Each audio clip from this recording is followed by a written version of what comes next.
Yo les amis, bienvenue sur la chaîne Junior Football Club.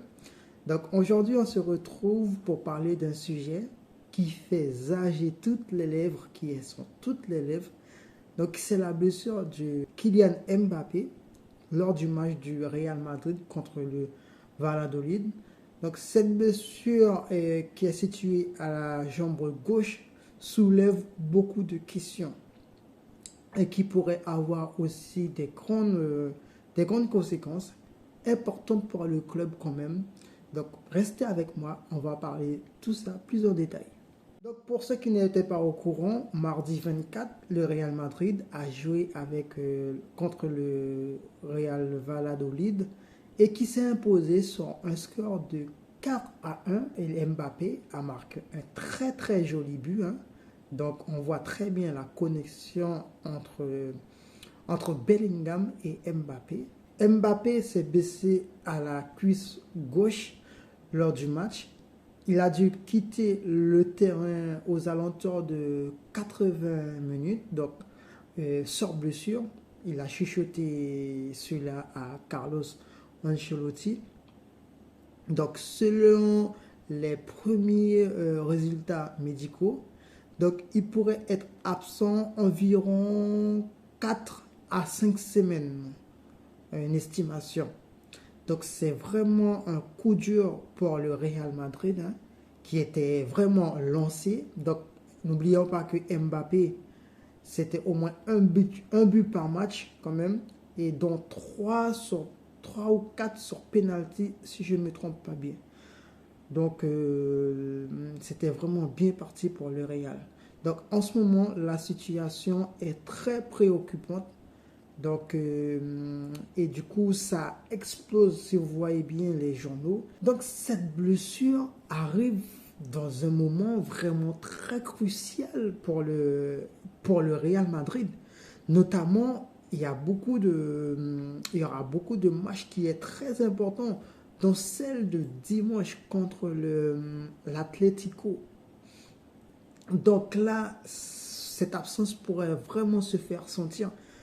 Et aussi, il y aura le match en Ligue des Champions. Donc, il ne pourra pas rencontrer son petit frère Ethan Mbappé qui joue à Lille, bien sûr, en Ligue des Champions.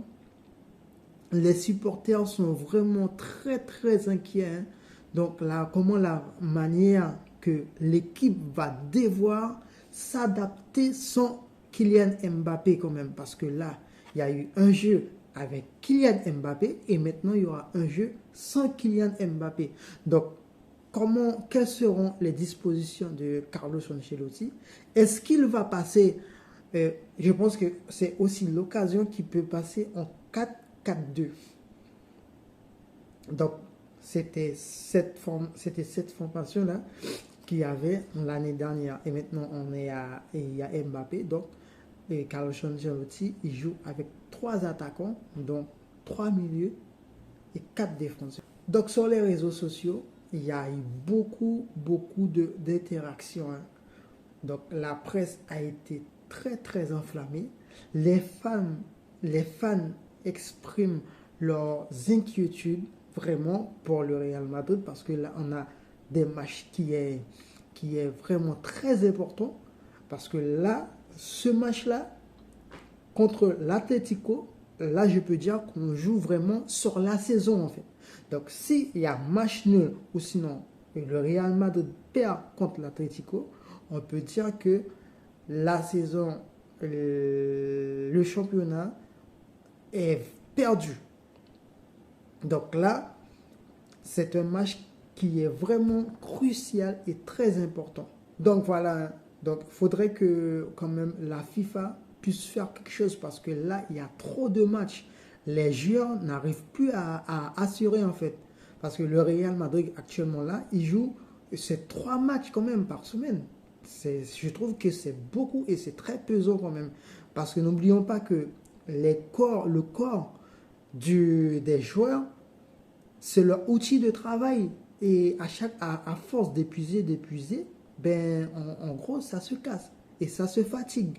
Qu'en pensez-vous de cette blessure, de cette situation du Real Madrid actuellement? Parce que n'oublions pas que Kylian Mbappé est un joueur clé. Mais aussi, je sais que le Real Madrid a plein de joueurs qui sont très en forme, les gars. Et je sais très bien ça. Donc, dites-moi, qu'est-ce que vous en pensez de cette situation?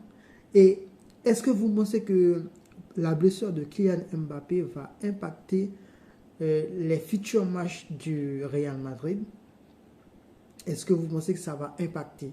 Donc, vous allez me laisser un avis en commentaire en me disant qu'est-ce que vous pensez de cette situation, de la blessure du Real Madrid, et est-ce que vous voulez que Kylian Mbappé revienne le plus vite possible sur le terrain? Merci les amis de m'avoir regardé.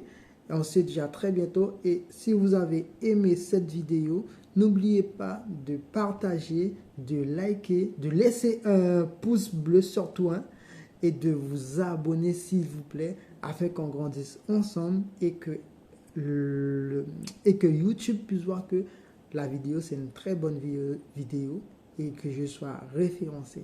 Voilà les amis, je vous dis à très bientôt pour un nouveau vidéo, et on se dit tchuss.